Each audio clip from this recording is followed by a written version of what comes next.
నమ శ్రీ సరస్వతి నమ శ్రీ గురుభ్యో నమ. భక్తులారా, వ్యాసప్రోక్త భాగవత మహాపురాణం యథాతథంగా చెప్పుకున్నాం. ఇందులో భాగాన్ని నేటి వరకు 9 స్కందాలు పూర్తి చేసి 10వ స్కందాన్ని 108 భాగాలుగా చెప్పుకున్నాం. ఈరోజు 109వ భాగం చెప్పుకుందాం. చెప్పుకునే ముందు వ్యాస భగవాను ప్రార్థన చేసుకుందాం. వ్యాస భగవానికి నమస్కారం చేసుకుందాం.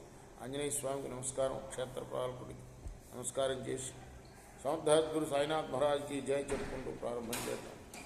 అహోభాగ్యం అహోభాగ్యం నంద గోప వ్రజోత్కసాం యన్మిత్రం పరమానందం పూర్ణం బ్రహ్మ సనాతనం.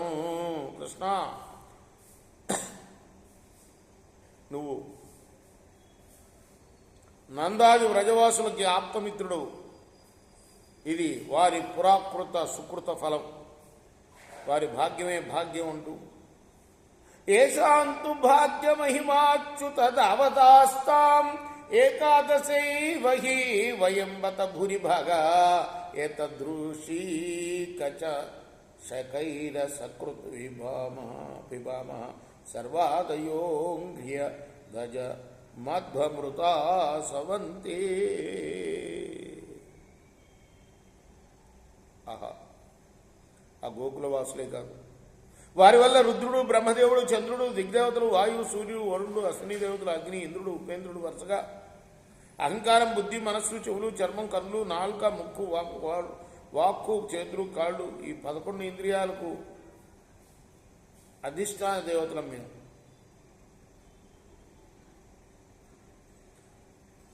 మేము కూడా భాగ్యవంతులైపోయాము. ఎందుకంటే ఆ గోకులవాసుల ఇంద్రియాలనే పానపాత్రలతో నీ పాదపద్మములు ఏందే మకరంద అమృత రసాన్ని మాటి మాటికి తనివి తీరా తాగుతున్నామయ్యా మేము కూడాను. తద్భూరి భాగ్యమిహ జన్మకి మప్యటట్యాం యద్గోకులేపి కథమాంగ్రిరజోభిషేకం యజ్జీవితంతు నిఖిలం భగవాన్ కుంద స్వద్యాపి ముఖ్యమేవ. కృష్ణ కృష్ణ,